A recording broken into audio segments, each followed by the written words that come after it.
Hello one and hello all, and today we're doing probably the last political video for a minute, unless of course you stick to the end, in which I have a question for everyone here. Anyway, so what is this political video?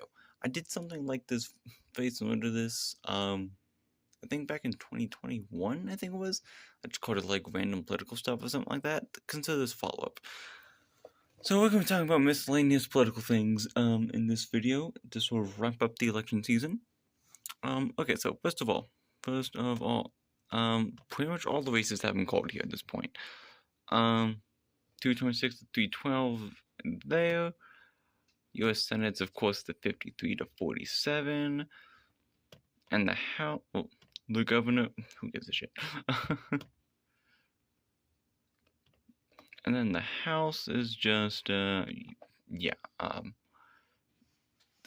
one fucking race, they won't call it, but it's gonna be either 220 or 221 to 214 or 215, okay? The election's pretty much over at this point. So let's jump to 2026 real quick. First of all, my predictions for the 2026 Senate is currently this. And yes, I just didn't flip anything. We'll have to get closer to the election stuff before I can make a better prediction. For example, in a state like Georgia, because I could very easily see Georgia doing this. You never know. You never know what could happen. They could flip Virginia, they could flip North Carolina, they could hold on to Georgia. Maybe by some fucking miracle Maine goes blue, because this is the Susan Collins version of Maine, so it's gonna be way harder than Angus King. Here's Susan Collins. Yeah, it's gotta be. I'm pretty sure it's Susan Collins. Get the map here. Thanks, Wikipedia. Yeah, this is my current Senate prediction, but I don't expect this to stay the same. At the very least, I will have a marginal breakdown closer to the election itself. I will say, I'm good at predicting Senates. That's what I've learned. Because in 2022, my Senate prediction there, I got everything right. And this year, I was off by Pennsylvania, and I give myself a half off for Ohio because I said in the video I was fully ready for Ohio to become red or blue. And I was being, quote, bold with my prediction of making it blue. So I'm going to give myself a half wrong for that one because I was like fully ready for it to be red.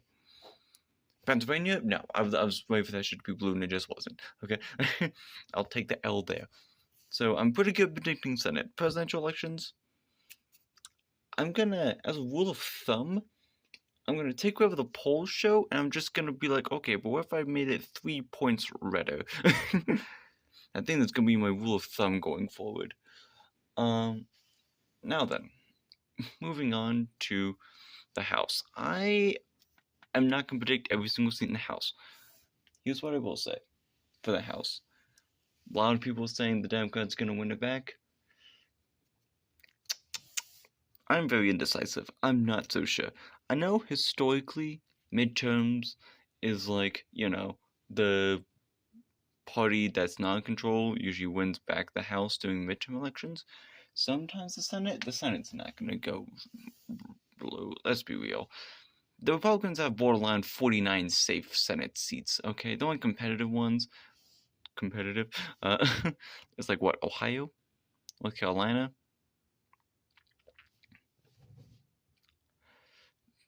Florida's not competitive anymore. Yeah, that's kind of it. Like, it's literally just these two, really, that are competitive on the Senate level. So essentially, like, what, 49 safe ones, and then, like, 2 that are, like, technically not safe, in Maine and Florida, but, like, they're pretty much safe. So, like, yeah, Republicans are definitely maintaining the Senate. The House, I'm very indecisive on. My House prediction, I'm not as good at predicting the House. I got the party right in 2022, but I got the margin off by like 10 to 20 seats. And this time, I got the margin right, but I got the party wrong. So I'm not great at predicting the House. I kind of suck at predicting the House. But my official House prediction is going to be like 5 seats change. Boom. That's my prediction. 5 seats change. Democrats will win, but they're gonna have like this margin. It's gonna be something like this, but just inverse the colors.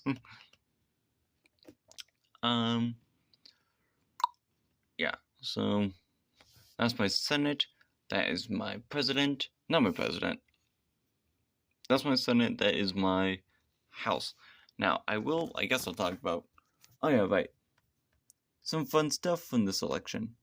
So I stayed up till fucking 4 in the morning. That was a mistake, but in hindsight, but I made this 2024 election by state margin. I'm just gonna point out some kind of interesting things. So I literally went state by state. For a second I thought Arkansas was 5 points. No, it's Arizona.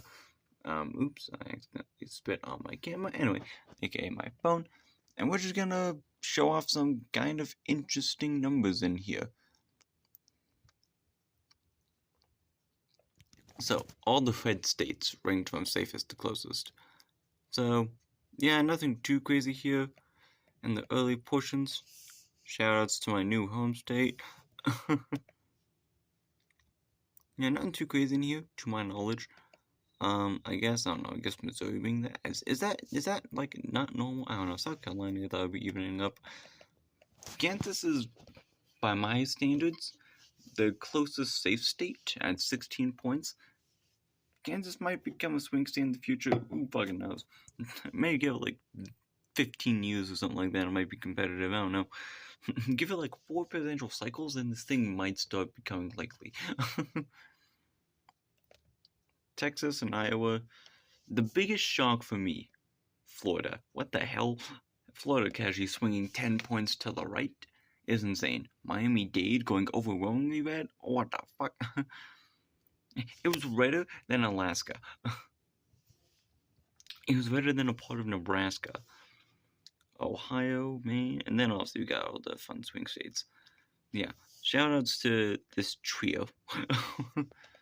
Then all the blue states ranked from safest to closest. Now, this one, the main interesting thing is just one, how few safe states there are, and like two, just like the massive jumps we have. Now, there's a lot of states that are like this: Delaware, Connecticut, Oregon, Rhode Island, where it's like, yeah, they're borderline safe, but technically not. Big ones, New York and Illinois. What the shitballs? Only 11 points? You mean to tell me Colorado was just as competitive as Illinois was? That's kind of crazy. Also, fucking Jersey? Why was Jersey a borderline swing state in this election? Jersey should not be closer than Maine. Jersey should not be closer than goddamn New Mexico. None of it made sense. Also, shouts to Minnesota for going back to becoming a swing state. New Hampshire also swinging back, and Virginia, and yeah, just everything. And then all states ranked from safest to closest. Nothing too crazy here, other than just the fact that, like, I just think the fact that, like, Florida was the 22nd closest state in this election. Of the 56 electoral prices, because I include the districts and stuff like that, Florida was like middle of the pack. That's kind of crazy. Oh, and then shoutouts to, oh, would you look at that, these fuckers. And then I did the same thing for the Senate, but I don't feel like going into the Senate right now. Maybe that'll be a different video. Probably not, though. So, yeah, I already did my sort of not really 2024 sorry, 2028 presidential prediction. I'm not even gonna attempt to get into the Senate for that shit.